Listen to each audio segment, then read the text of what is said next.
Awesome. So we'll start, sir, with the questions in another 2 minutes. In the meanwhile, I think there's Sure, still sure. people pouring in. So we have Hari sir, we have Nishant, we have Mohit, we have Abraham. Utsav is also there on the call. So thank you everybody for joining us today. I hope all of us, the friends and families, are safe at home and indoors. This is the first time we're trying to host something like this, so please do pardon if there are any errors. We are actually, yeah, so we'll probably learn and we'll get better with time. So we already have taken a certain set of questions from the audience before. We've picked and shortlisted a few of the most frequently asked questions or the most repetitive questions to be able to address the problem of the majority. And thereafter, there is a chat box as well. So if there are any specific questions which you would like us to take, we will be happy to take it up from the chat box towards the end of the session and we can address them as well. We'll start another 1 minute with the questions. We'll just basically wait for people to pour in and join in as and when they come. Primarily, the agenda of the call, what all we'll be covering are two main topics. One is primarily the unit economics and the profitability of cloud kitchens. And the second is the brand building aspect of a cloud kitchen. Both kind of go hand in hand, is what we feel, is because what has started to happen in the cloud kitchen space is that people have been either misinformed or have not been really close on their internal metrics. So by the internal metrics, what we believe is basically there are two sides. One is your internal screws and one is your external screw. Internal screws include your unit economics, the costing, procurement, wastages, etc. And the external screws are primarily the demand and the aggregator commissions. So what we saw as when we were meeting a lot of restaurant owners, that the focus was more towards external than internal. Whereas now in this as well, we realize that the internal screws like your costing and procurements, if we have that under control, a lot of the equation falls into place. Having said that, I think, sir, let's start with the first Mhm. question. So one of the most common questions, which was basically around the unit economics, was post-corona, what will happen, and what is the future in food tech in terms of cloud kitchens and aggregators? So we'll split that. Thanks, Mohit. So we'll split that into two sections, right? One is post-corona. Right? Today, it's nobody's a clairvoyant to kind of predict what's really going to happen. But in terms of growth of cloud kitchens, it's imminent. It's going to happen. There is absolutely no doubt about it. There is a huge demand in the market for food delivered to home. Multiple other segments have also proven the same. Since 2014-15, we've been having cloud kitchens in our country as well, and they're doing phenomenal. Most of them are doing pretty good, even though they're making losses. There's no question about that. Post COVID, the orders will continue to come. It's going to be a little slow. If you look at even Swiggy's recent news, they've laid off a Yeah, lot of people. So the yeah, number of orders will come down. People are a little scared. But then again, there are two different types of people, right? One is the daredevils who don't really care what's happening. They'll continue to do what they think is right for them.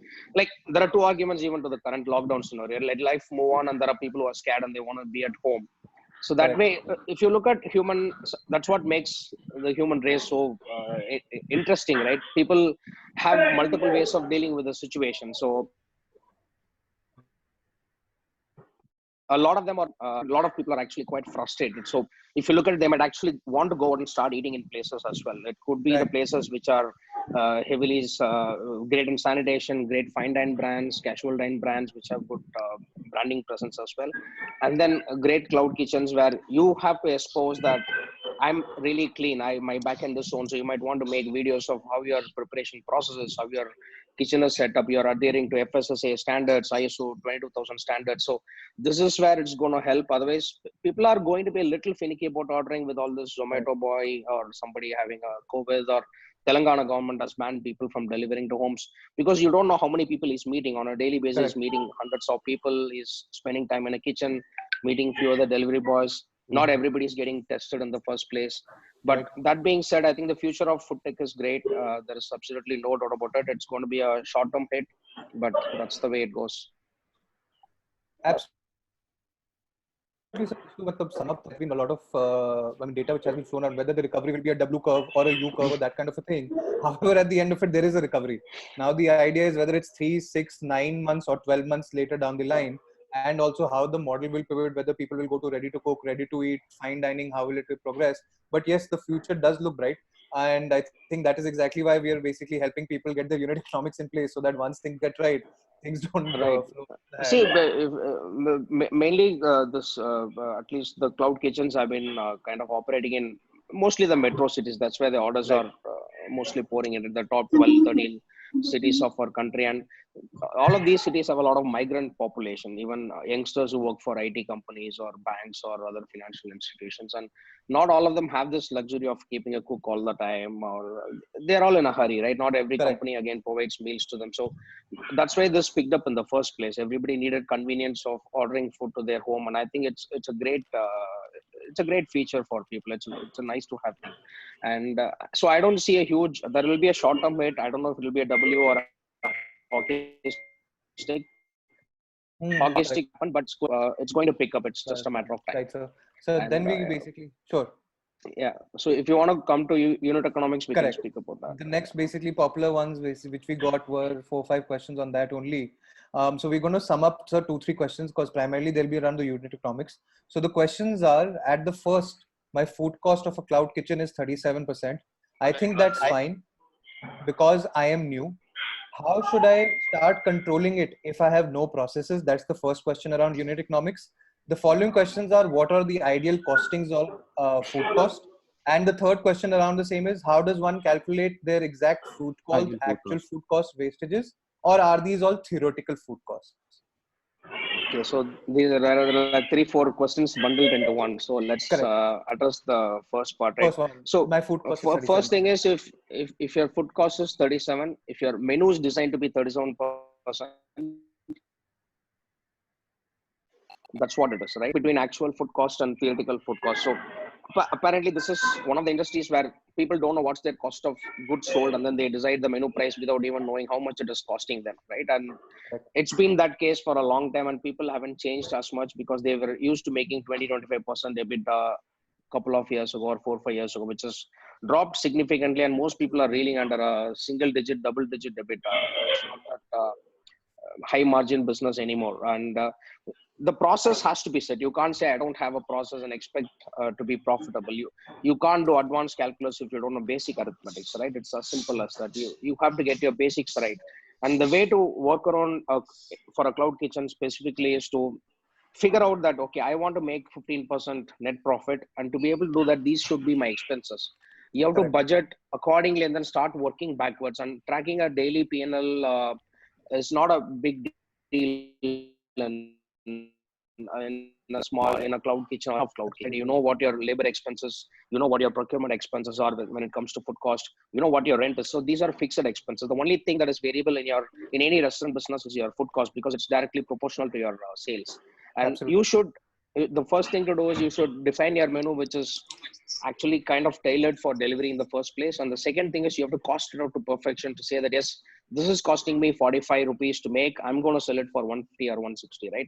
You Right. have to have your 3x 4x multiples. Again, it's not a standard number. Your food cost can vary anywhere from 18% to even 33-34%, depending on the location, the type of purchases you have. If it's a Correct. costly item, you buy grade A cashew nuts and mozzarella cheeses, then your costs are going to The, go up.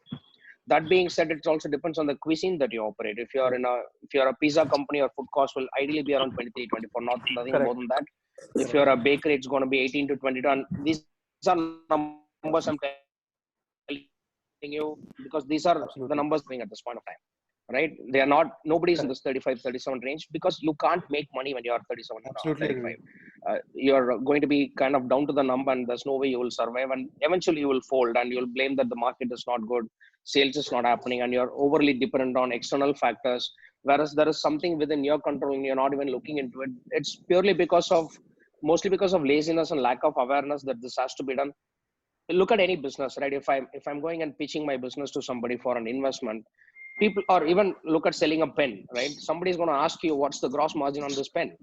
Right. If you're not going to be at that 65 to 70% gross margin, why will somebody invest in you? Correct. You're not Yeah. going to make money, because you have your food cost at anywhere around 27 to 28 or 30%, and then you have in cloud kitchen the labor cost will be about 15 to 20% max. Your rent True. is about 5%, your packaging cost is 5%, your marketing budget is again have to be 5 to 6 spending on listing yourself on the Absolutely. platforms, advertising. On top of it, you are giving discounts, right? So when I did the math between a restaurant and a cloud kitchen, a pure cloud kitchen, if the price of the item is same as that of your dine-in rate, you're not going to make money. You'll probably make about 5 to 6% net. If you want to Right. make more money, you have to increase the prices, which is what most people have been doing, which is actually fine, right? It's a convenience to the customer. You have to pass it on because you're not doing charity, right? It's a business. End of the day, if you want to make money, you have to do it. I absolutely do agree to that, sir. I mean, one issue Mhm. which we also face, and we keep on facing a lot of times when we are meeting restaurant owners, the problem what we see is, sir, a lot of people have gotten used to that 37 or 35% food cost, right? So as you rightly mentioned, of course, food cost also depends upon which SKU or which cuisine we're trying to sell.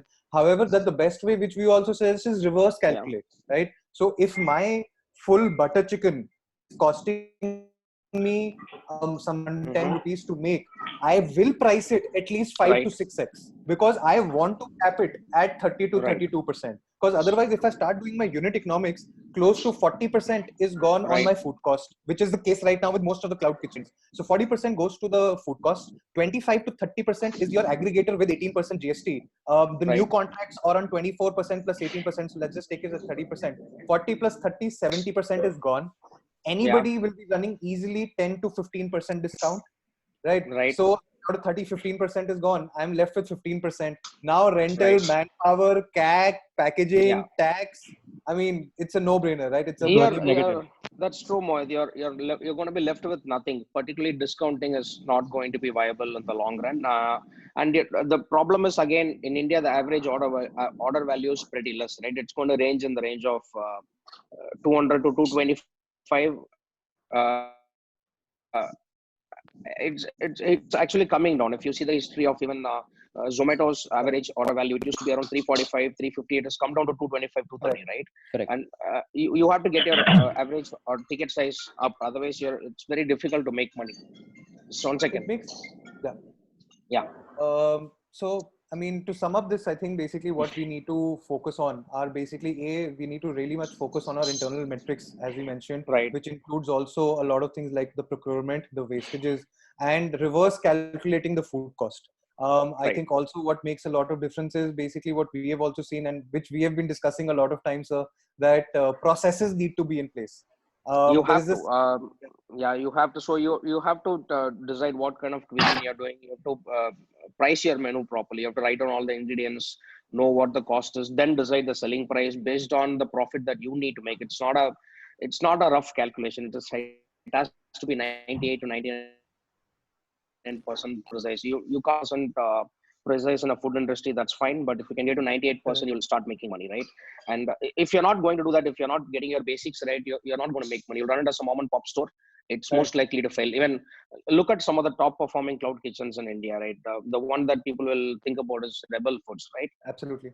Right now, Rebel Foods made a loss of 130 crores last year, FY19, right? In spite of having hundreds of kitchens, and Hmm. it's not an easy business. Again, their Correct. average order value, from what I read in the reports, seems to be in the range of 200, 225 again. Absolutely. Uh, there's a lot of overheads, right? You still have a lot of people to in terms of coordination. You need to have tech in place. You need to have your chef support your initiatives in the back end. So if you don't set up your structure for scale, you're most likely going to fail because you're primarily dependent on this third party aggregators. We'll come to that other ways where you can make money, but if you're Absolutely. solely dependent on third party aggregators and if you're going to pay them 25 to 30%, it is likely that you will make money at a 200 average order value. It's not Absolutely, possible. sir. Over here, but I mean, I completely agree where you come from also, but also I also see the pain with when we go and meet the restaurant owners. Now, what happens is basically some of our brands which we have, um, it was a little bit of maths and a little bit of luck as well, which worked for our brands. We ended up on a 482 post discount AOV. So Mm-hmm. margin, that's basically completely 2 to 2.1x of what the market basically flows like. However, Right. what we also basically started to understand that these brands of these high AOV which we were providing are value drivers. So that's also what now we are pitching as well. So in a cloud kitchen, what we believe right now, sir, is basically maybe we need one as a value driver, and one also we need volume drivers as well. So Right. these high AOV are these value drivers which basically give me higher margins because the cost is high. My volume drivers, unfortunately, lie in the same segment that 150 to 200, 220. Also is basically when we are suggesting as brands which we give. So we've started to make different categories of brands. So there's a high AOV brand, there's a medium AOV brand, and there's a low AOV brand. This Right. coupled with, as what we were discussing yesterday as well, along with B2B tie-ups, corporate tie-ups, etc., Yeah. gives Yeah. me the full kitty now. Right. Versus 2-3 years back, completely dependent on Zomato and all of these, I was getting phone call orders and my margins were higher. Versus that, cut to that now, I need to have all of these in my artillery to be able to earn the same amount as I was earning 2-3 years back. Absolutely. Right, sir. So I think next question we'll take up about demand and branding only, since we've spoken about the Mm-hmm. brands and demanding. So we'll be clubbing a couple of questions here, sir. Okay. What we'll take is basically offline and online marketing, which has the branding. And the second most popular one was, is it ideal to launch an order online app of my own? Okay, so we'll discuss the online versus offline part in the first place, and then we'll come to this your own app, right? So I'll go back to the history of 2015-16 when we had our own apps for acquiring customers. The customer acquisition cost when you have your own app is pretty expensive, first of all, right? And it will not work unless you have scale. A case in Correct. point is a great company like Fresh Menu in 2014, 2015. They were doing phenomenally well in Bangalore. They expanded rapidly about to 15 or 20 kitchens, and they even went to other cities, right? But today, if you look at them, they're struggling. They're probably getting acquired, or they're trying to sell themselves off. It's a tough spot for them. They started off as a fine dine kind of a model. They did only high value items, but then they had to dilute their brand. They started selling biryani, cakes, and all that was selling, and they had to again go to Swiggy because the options for people were Correct. enormous. People had multiple options to choose from. Nobody really wanted to eat your pan-seared chicken breast on a daily basis, right? People wanted a comfort food of dal Right. makhani or something simple to eat all the time. So that becomes a challenge when you want to develop your own online ordering app, and you can do that maybe when you're a Asus or a Rebel Foods, when you have the scale, when you have 30 outlets, 40 outlets, when you have investments from angel investors or VCs, you can afford to do that. But you need to have even look at Starbucks or Domino's, they have their own apps today because they can afford to do that. Because here you're looking at building tech and it will require at least 3-4 engineers, continuous, and then supports, bug fixers.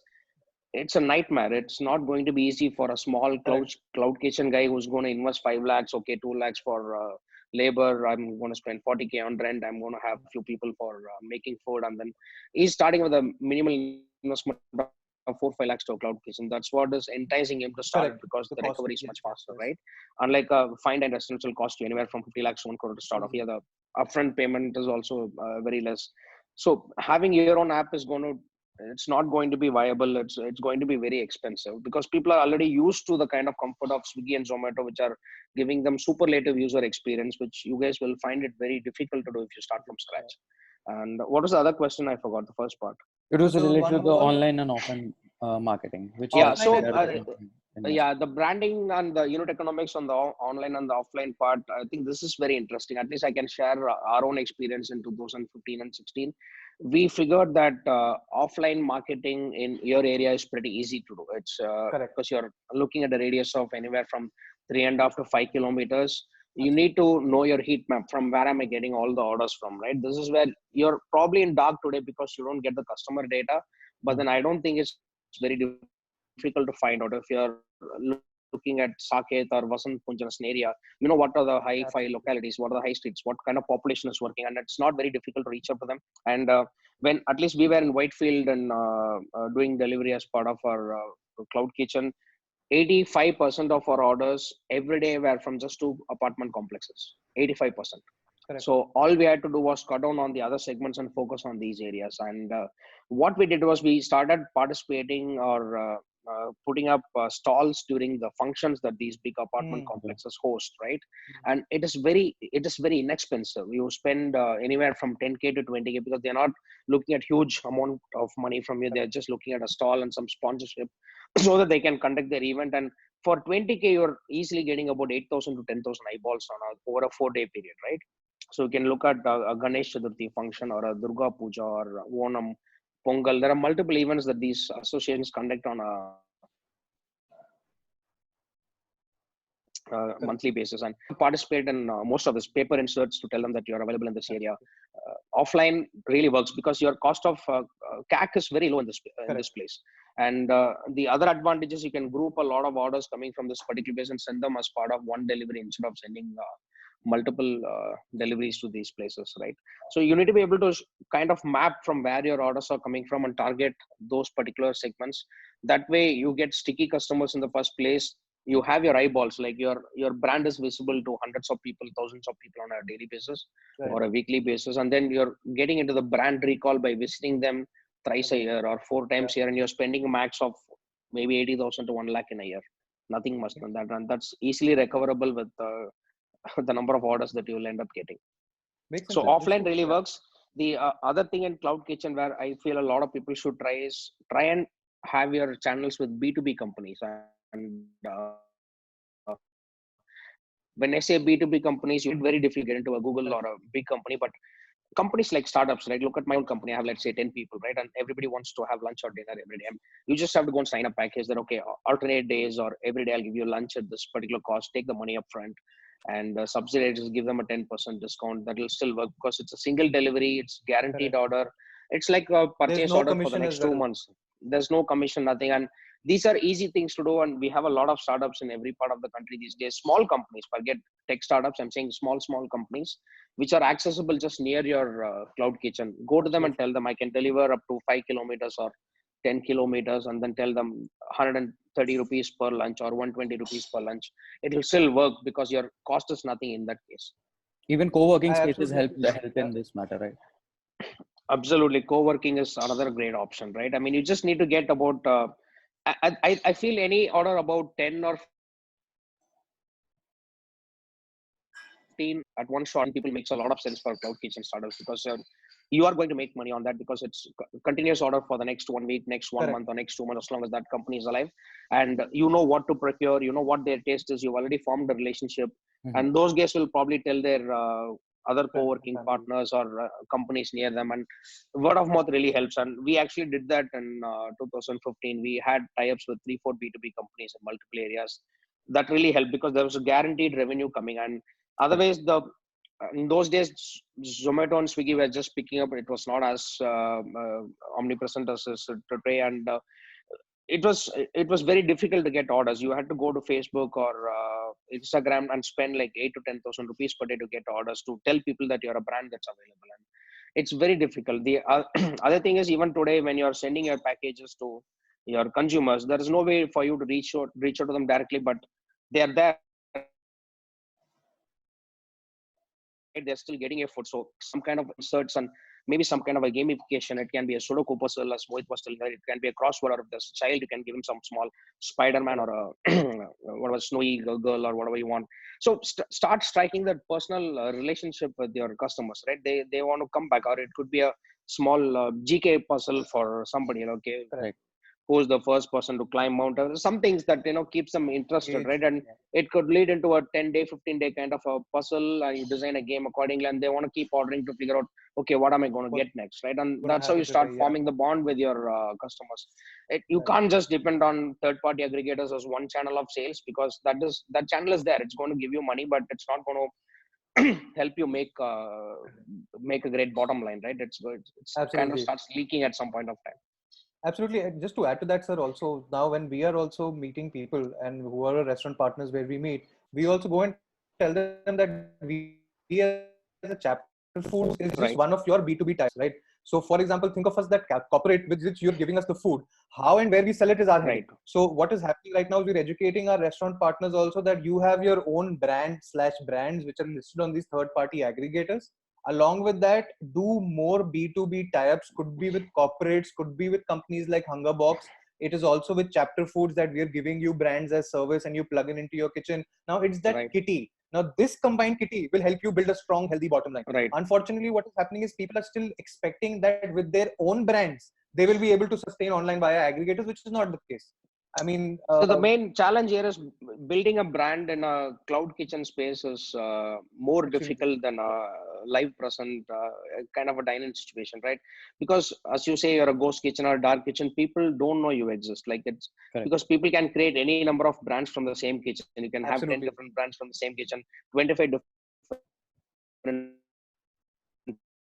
cuisines from the same kitchen, and Rose Biryani, who created a magical story around how this biryani was made, even though it is probably Correct. not too different from other biryanis, Story they to still tell. have a Yeah. story going, right? Yeah, what kind of story do other guys have? Like how is your dal makhani going to be so different from other? It probably need not be too different, right? It just has to be But tasty and good enough. yeah. Yeah, that's enough. That's good enough. But why will someone go to Swiggy and search for you every time? You have to answer that question, right? Why? Correct. What is Paradise Biryani the best biryani? No, I don't know. But they have a story since 1927. Sachin Tendulkar came, Queen of Elizabeth, right? So they have this story going around, and people have this kind of aura that okay, this is a premium brand. And if you look carefully at Beru's posters, they use colors like purple, which signifies premiumness, Yes. right? Hmm. And there's a story of a king Yeah. which Yeah. shows opulence and the food of the gods, right? So there's a story, and people immediately start noticing whether they see it in Times of India or even in papers. Hey, what's Correct. this? It's well designed, it's beautiful, oh, this looks premium, right? Right. So that's where people start forming opinions. Oh, maybe this is a good brand, I want to order, and if the food is good, they're going to order again and again from them. For other cloud kitchens to, you have to start telling your brand story, right? That comes from the founder, right? You can't create something from thin air, but if you're a founder, you're passionate about making food, you want to serve certain types of people, you have to come up with a story. Why am I doing this, and how is it relevant to the customers? How are they going to recall you every time they want to order food again?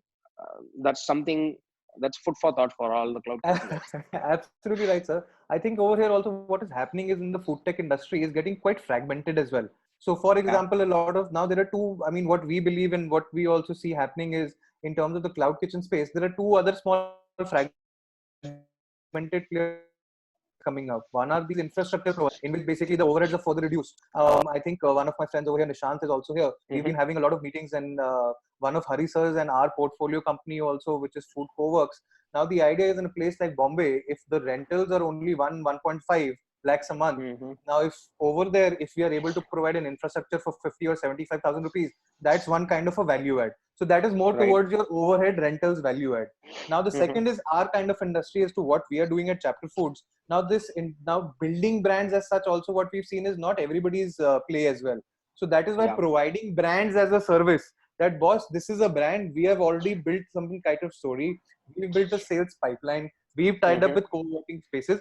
However, we don't want to build kitchens. That's not our DNA. Our DNA is sales, your DNA is food. Let's combine the powers and probably go forward with that.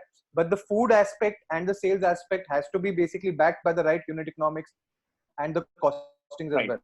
Because we Right. also face the same problems when we go and give our brands. So net on an average, we give like a 50-50 payout post GST. So 50 goes to the restaurant partner, 50% comes to us. Now we Right. start facing frictions when the food cost is only 40-42%.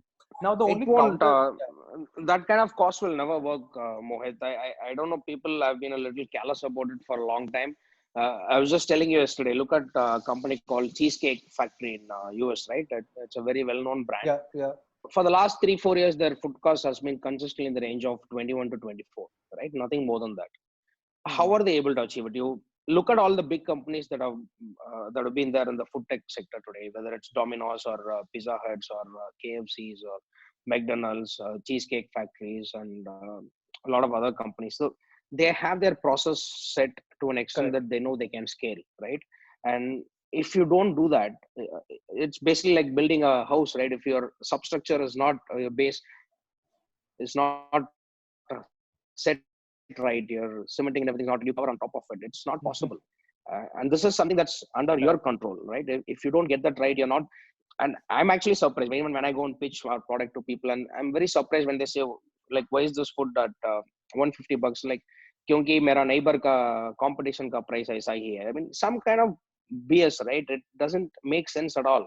Right? And I've seen people pricing their food at 80% of their actual cost because they haven't really costed it, and Correct. they've been losing money for a long, long time. And these are times people should start thinking and saying, okay, I feel this fundamental. It's like doing ABC before writing an English sentence, right? Correct. Or learning 1, 2, 3 before you start solving other arithmetic problems. If you don't get this right, you're not going to be survive in the long run. I think then, sir, the food for thought and mainly what most of us in the cloud kitchen space should go back to during and even post Corona is tightening our internal screws, which are our costings and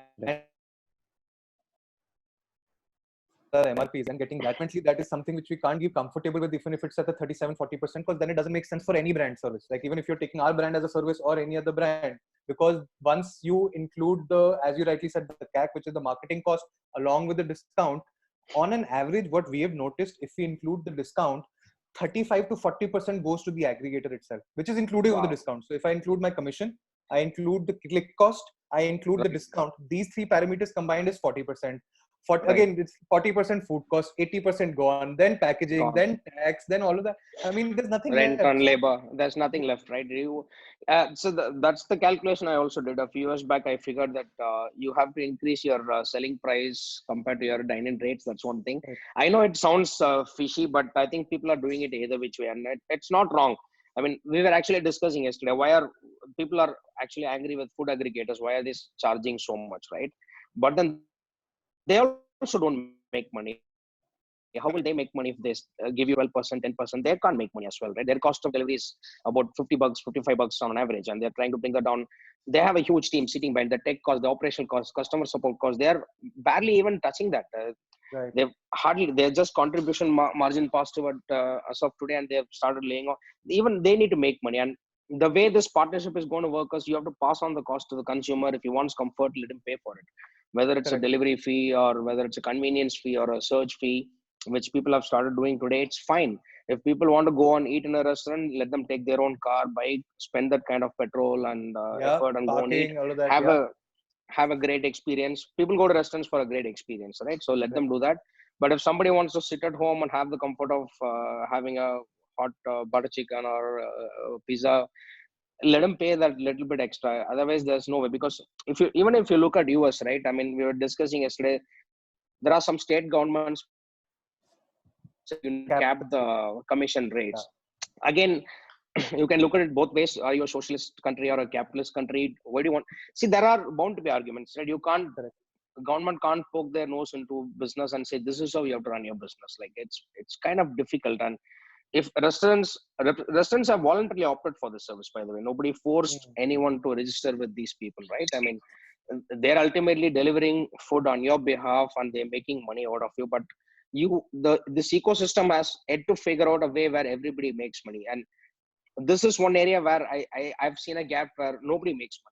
The restaurant doesn't make money. The aggregator doesn't make money. Everybody is struggling and they fight with each other. And so this has to get solved. I think it is still early stages for this cloud kitchen and aggregators, but I think things will improve as we go.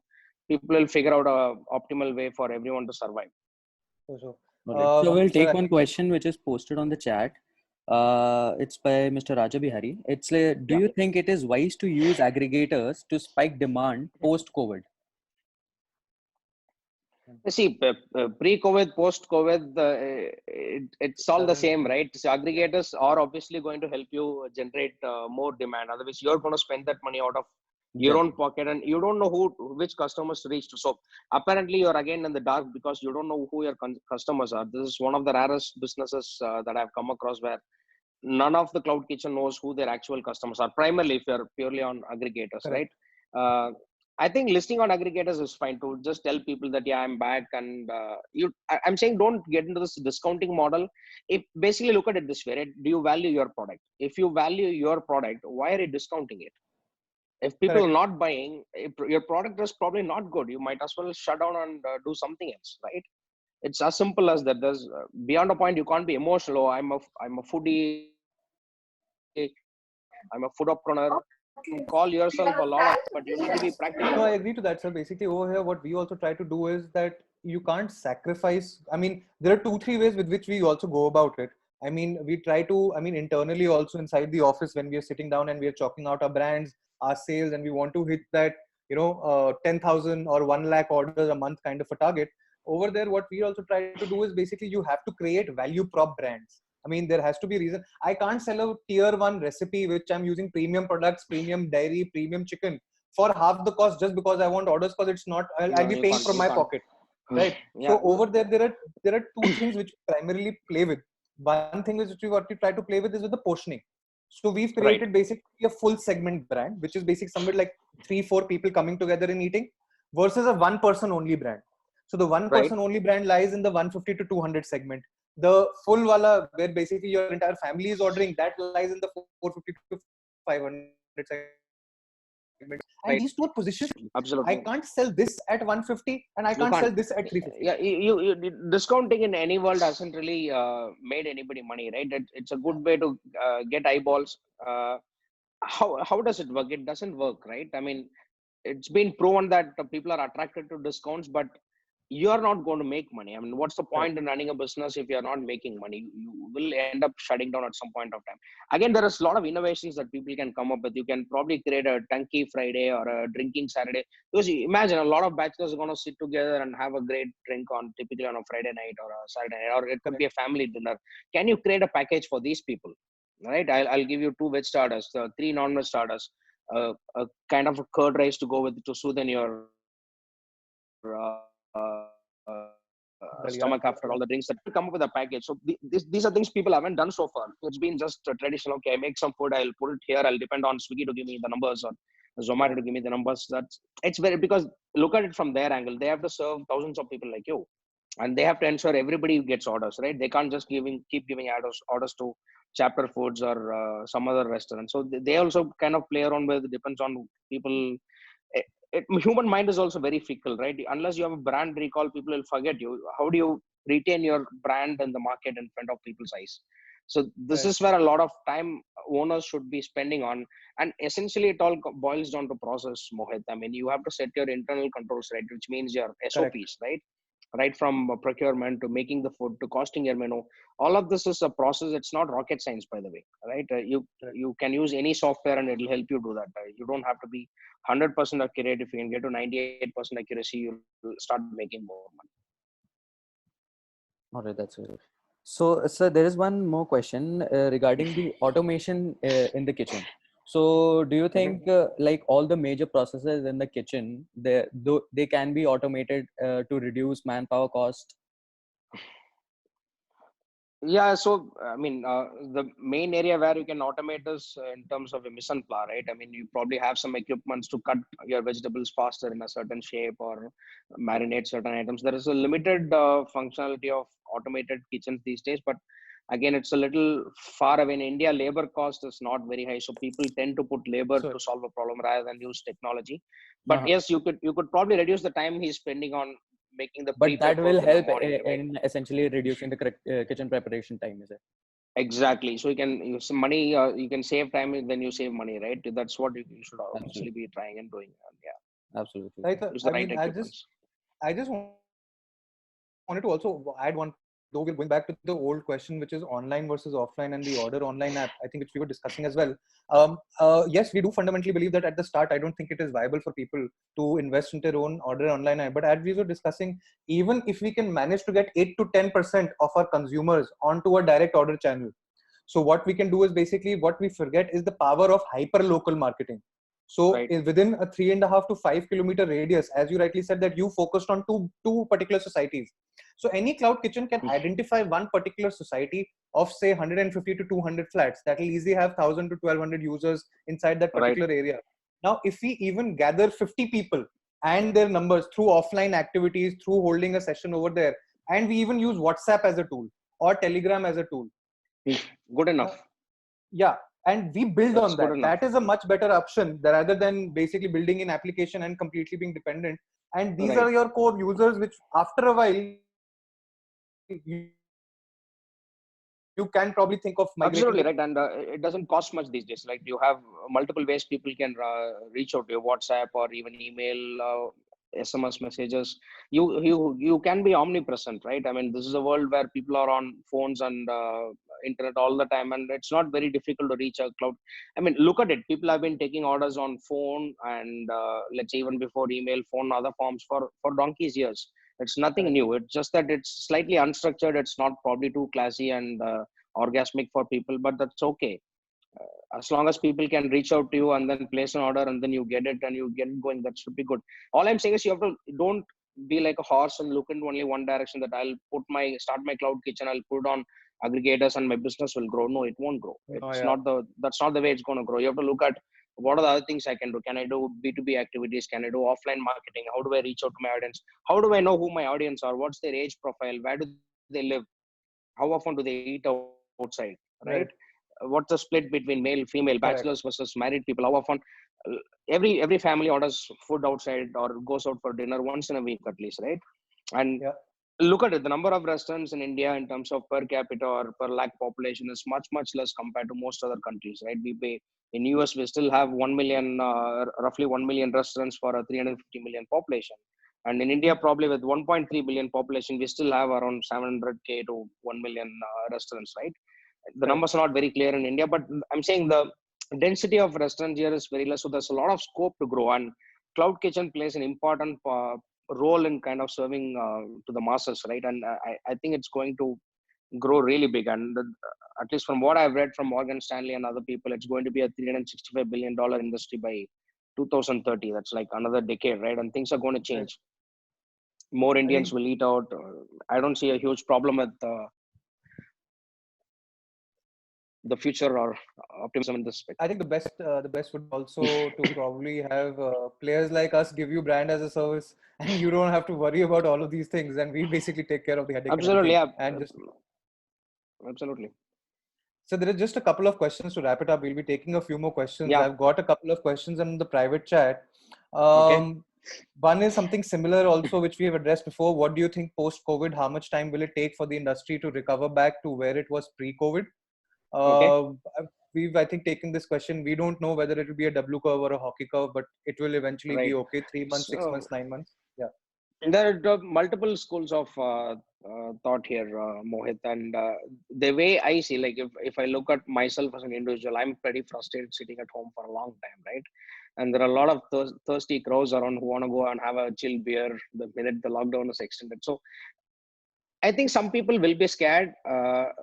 Some people will be down and still go and eat food outside. Coming specifically to cloud kitchens, you have to tell them that you're safe, right? Why are people not going to order famous? Because they're probably going to have a fear factor that probably it's not very safe because they're not able to see your kitchen. They don't know under what conditions you're operating, right? So correct. That is something that you have to tell people that yes, I'm ISO 22000 certified or I'm FSSA certified. I follow all this process. Maybe take some videos out and tell people that how you've been, how you're sanitized, and just tell people that it's absolutely safe, and I'll guarantee you, right? Because you don't have a brand today, people are not going to trust you as much, right? Because you can create 10 brands in 10 minutes and people won't know where you operate from. So this is where you need to alleviate people's fears and psychological issues, and it's going to take time to change. But I have a feeling that typically you've seen that F&B sector comes back quite fast. Correct. Compared to most other segments, it comes back quite fast. Entertainment, right? People want to go out, people want to eat outside, they want to party, they want to go to malls, theaters, have fun. And restaurants are kind of a great affection to people. They can't stay away from it for a long time. And this is where you have to use a bit of creativity and tell people you're safe, you're making great food, and everything is hunky-dory, and order from us and we'll take care of your health. Absolutely. It's going to take time though, yeah. I mean, we basically at Ink Talk, and because after the team at SPI had invited us for this EXO summit, and there was this one thing which basically was mentioned a lot of times. I'd just like to share, it makes sense also. It's in tandem with what we just spoke. So it said the power of transparency. Transparency both in terms of the processes, transparency in terms of internally with the employees, and transparency with the customer. Once we have that transparency, that helps build the relationship and trust. So exactly, transparency are they go together. They can't do different. Yeah, you just have to be honest when it comes to business, guys. Just tell people upfront. If you screw up, you apologize for it. That's fine. Correct. There are days you'll mix up orders. You'll send a non-veg food to a vegetarian by mistake. All of this thing happens in the industry. You have to be. That's why process comes in. You have to. You have to know your customer, right? This is something that you guys have to figure out very fast. How do I get to know who my customer is, right? When somebody goes into a dine-in restaurant, the owner or those people know who he is. Like they get his data immediately. They know how to reach out to him again. here you have to figure out, and this is where your offline channels is really going to help. If aggregators are not willing to share data at this point of time, eventually I feel they will share at some point of time, but I think you should start reaching out to people on your own to increase your business and create more awareness in the market. And as Mohit, you rightly said, trust is the most important factor in a business. Absolutely. Right? And assuming that the food quality is kind of similar across multiple kitchens, 5 to 10% difference in terms of quality or taste, you have to establish trust, personal relationships with your customers, and nobody can take that away. Absolutely. We'll move on to the last few questions, sir. One is from Mr. Ashish, asking how effective is on-app aggregator marketing clicks and their ROI. Okay, I can. I mean, I can summarize this. Yeah. This is basically something which falls into our domain. Effectively, I mean, you need to understand basically what your ROI is in terms of marketing clicks. So we did run 6 months of marketing clicks across both aggregators, which is both Zomato and Swiggy. However, upon monitoring and close monitoring, that was also again once we were knowing that, okay, an X amount of money was spent on marketing, Y number of orders. Now for these Y orders, A was my COGS, B was my tax, C was my packaging, D was my marketing cost. The net, if there is anything left, is how you know your ROI. Unfortunately for us, our ROI was not on the healthier side. We got a 0.4x, I mean 40% 0.4x return on Zomato and a 0.87x on Swiggy. However, having said that, at the start, when we are launching on the brand, this is what we say: your listing will be on the last page of Google. By Google, what I mean, these aggregators. So you need certain funds to be able to push you at the first page during the first 2 to 3 months. So that is a burn effectively one has to basically take care of. Now, the second which comes into the product. If the product, which is basically good food, served hot on time in great packaging, if these three ethos are being met, then we'll see that our repeat rate will increase and our customer acquisition cost will slowly reduce. So that is when we transition from acquisition to retention. So this is something which is a continuous, I mean, one will need a good 3 to 4 month data to be able to come and basically holistically understand how the clicks are basically performing. But yes, one is needed. So that's with respect to the click, sir. So there are two more questions, which is for both of you, I guess. So one is from Mr. Mayank. He says that we at Smart Kitchen Company are partnering with Cloud Kitchens to address the infrastructure and marketing costs. Kitchen takes care of the cost of goods sold, and employee cost. How do you think it can be profitable for both parties? Okay. I mean, this again lies a little so you just have to add everything up and ensure that there is some number in the bottom line for you to share, right? As simple as that. It's just that you take care of a separate cost and he takes care of a separate cost, but ultimately you have to break down your COGS, your infrastructure, marketing, plus labor, electricity, water, software expenses, license expenses. You have to track it on a weekly basis at the least, right? And then you have to ensure that I'm left with at least 10 to 12 rupees end of the day out of the 100. I mean, if you're not able to do that, the business can't survive. And typically a cloud kitchen is also making like maybe 6 to 10 lakhs a month, depending on how well you're doing. Correct. And so you're probably making about maybe 80,000 to 1 lakh. It's probably not worth it unless you open 4, 5 or 10 or 20 like that, right? Then it starts becoming a viable business. Otherwise, it's just it's kind of a hobby at this point of time if you're doing those kind of numbers. Correct. So we'll just take the last two questions. One question is basically a quick one, which we'll just share the data which we also have from the aggregators. The question is basically when it comes to type of food you serve, being specific is okay. Which type of business or / cuisine is better? This is again, we'll just basically quickly cover this question by sharing this data which we got from Swiggy and Zomato. Amongst the top 5 cuisines being retailed online on aggregators, North Indian Mughlai is one, followed by biryani. Then during the breakfast segment is South Indian. The pizzas, burgers and snacks items are a higher selling during late night orders. So effectively Indian, Mughlai, biryani, South Indian, pizza, burger, snacks, and then comes your rolls and wraps. These are your top 5 selling SKUs pan-India nationally, which are the highest orders one. Yes, that doesn't mean that okay, if I launch a biryani brand, it will start to sell. There are already thousands of biryani brands. So there has to be certain segregation there as well. What we fundamentally believe is basically this is a lot of good time for bakery brands to come into the shared kitchen model and start selling as well. So one has to basically also take sure of the demand around the locality or the zip code which you're launching.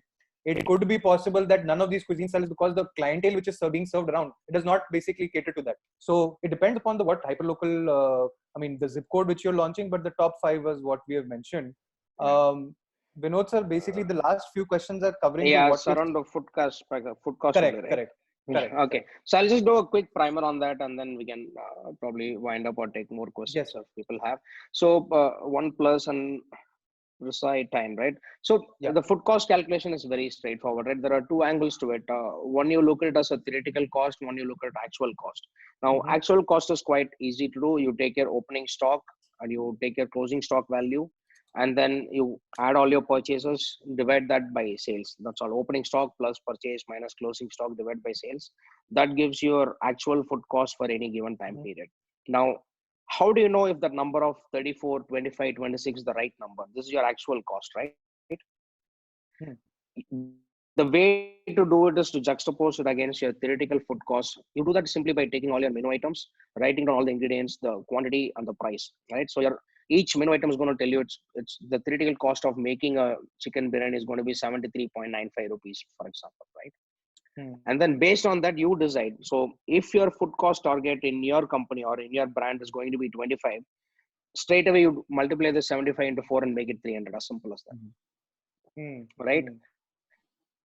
If your food cost, your targeted food cost is 30%, you just multiply by 3.3 in that case, based on your actual menu price. Now, it is probably not possible to do a simple 3.3 or into 4x or 3x all the time for all the menu items, because if you're selling salmon, for example, it's not really possible, right? Because salmon is very expensive, right? Yeah. So you will take some hits on some items. That's okay, because you will make money on your smoothies, your lime juices, your starters, and bunch of other items, right? French fries or potato wedges. So you'll tend to make up that margin on some items, because your food cost on those items will tend to be in the range of 12 to 18%, for example. Yeah. You can, like, your pizzas will typically be a at least 70 to 75% gross margin pizzas, right? So you write down your menu, you structure it, write down the cost, and then you decide what the menu selling price should be. And this is based on the P&L sheet that you prepared for, based on your business plan, right? You would have told yourself, I don't want to spend more than 30% or 32% on food cost, because my net goal is I want to make 15% EBITDA or 10% net profit, whatever that number could be, right? So based on that, you design your menu and then ensure the cost is not going up. And particularly, you have to take care of your top sellers. Typically, most companies will have a Pareto principle. Your top 10 items or 20 items will cover 80% of your revenue. Ensure that cost of those items are done right. That's more important. If you can't cover everything in your menu, keep your menu less, first of all. The number of SKUs that you buy in your company should be limited. You can't be buying a single SKU just to do a Caesar salad or a feta, like feta cheese, for example. And these are very expensive items. And if people don't buy salads, it's going to go waste, because once you open a feta cheese, it's gone, right? You have to be pretty careful in terms of limiting the number of SKUs in your kitchen, and also trying to utilize the same SKU across multiple menu items. And cost your menu. That's a fundamental, right? Get your menu costing right, then decide the selling price. Review your current menu selling price. First of all, go through that and see if my X factor is working. If it's not working, that's your problem. At least look at the top sellers. Ensure that your pricing is right. If your pricing is stupid, change it. Increase the price. Don't hesitate. It's fine. Correct. Tell your customers that I won't make money. I think just to add over here, sir, this is one thing which we learned from one of our restaurant partners also. Now, this was a technique which was done to reduce the wastage. So they introduced an SKU called a bharwa aloo, which is basically normal potato with paneer and a masala paneer filling inside it. Now, the idea was that there were not enough sales of the bharwa aloo to cover the wastage, or the wastages were high of the filling. So the person did a very smart thing. They made bharwa chicken tagadi, bharwa chicken tikka kebab, and bharwa aloo. So the wastage was being utilized in other SKUs, and the complete wastage went down to zero. Right. Good. So, yeah. I mean, these are the small things, I think, which basically on a menu level innovation can also be done to reduce the wastages. But fundamentally, summarize, I think what you said was opening stock plus procurement minus closing stock. That's simple, right? That's your actual cost. That's the easy part of running the business, which I think most people are doing today, right? When your client only is at 37%, is probably doing the same thing, right? But the challenge is when you go and ask him, why did you consume 200 kg of paneer this month? He won't have an answer. What should have been the expected consumption of paneer this month is based on the sales, which is linked to your recipe, right? Now, Correct. This is where I've seen most of the problem is that it's mostly out of ignorance and laziness of not wanting to do. But if you do that, the results are going to be terrific. You can add anywhere from 2 to 10% of your sales to your bottom line. That's what I can tell you. And most of the guys that we have worked with tend to have this kind of a benefit. And if you take your foot off the pedal, it's going to go back in, because end of the day, you're dealing with humans. They're working with approximations. It's fine. You don't have to be 100% accurate, but you have to cost your menu. You have to have your recipes in place. You have to do your daily stock checks. You have to ensure that you track variance of the costly SKUs on a daily basis. These are fundamentals. If you don't do it, you will not survive in the long run. Or you will, instead of making 20 rupees a plate, you'll end up making 10 rupees a plate. It's your choice. Right. So we have one more question. One last question will take. Question which has just come up from Mr. Hello. Sure. Can you hear me, sir? Yeah. Yes, we can. Okay. So the last question is, how often will you change or review your menu selling price? It depends. Typically what you do is you do your multiple, whether you want to do a 3x multiple or 3.3 multiple, 4x multiple, you do that and you leave it at that for some time. But let's say if your input costs are going to go really high, let's say the onion, tomatoes, and maybe paneer or some prices is through the roof for the next for the next 2 months. Again, whenever these prices increase, your margin is coming down, right? And you again have to review the price and then ensure that, so I would suggest do it every 2 months at least. Okay. So I mean, just to add over here, we to think about reviewing our prices every day, and we're like, no, we need to. But realistically, even I think we've also in the past 1 year, we've also reviewed our prices twice already. And I think once in a 6 month is a good revision, and at least a 3 to 5% revision is, I think, because your inflation is only between 6 to 8% in a year, right? So in order to even cover that up, so in a year you have to anyway at the next year increase that. Now the next thing is, if I increase my rate by 15% in one jump, my consumer is going to have a problem. So ideally, a 5% increment every 6 months is fine. But yes, that doesn't mean that, I mean, you blindly go and it depends upon. Here are two aspects, Barnabas, Emmanuel, right? So that one thing is you keep going through your menu and see what items are selling pretty well. That's number one, right? And then you also identify items that are not doing well at all, and be non-emotional about it. If people are not wanting to order it, just remove it off the menu. Don't keep low profitable items in your menu in the first place. And then any recipe-based system will actually kind of tell you that the price, your recipe cost will go up, which means your gross margin is coming down. Most softwares will help you to do that. So keep track of that. If the fluctuation is anywhere around 1 to 2%, it's still okay. You're not losing much. But if it goes beyond 5%, you're not going to make money again. You're going to lose. So this is where you have to start reviewing your recipe costing, your gross margin live pretty much as often as possible. And as for reviewing the price, you can choose to not change it for up to a month. But if it's not making sense, if you're not making money, that desired gross margin at the end of the month or your net profit, don't hesitate to raise the price. It's okay. Right, sir. I think we're at the end of the session now. Thank you so much for your time, sir. Thank you, everybody, for joining in and giving us their questions. We have, again, Mr. Vinod of Eagle Owl, who I call is basically an expense management king. And we basically learned a lot from him. So thank you so much for your time. If there is anything else, we are happy to take these questions offline as well. We are from Chapter Foods and Eagle Owl. We can directly reach out to both of us, anybody, and we'll take on the questions. Thank you so much. Thank you, Mohit. Thank you, Ayush. It was a great session, and thanks for all the participants. Fantastic questions. Let's do it some other time again. Cheers. Great, sir. Thank you so much, sir. Take care. Take care, everybody. Stay safe. Bye-bye. Bye.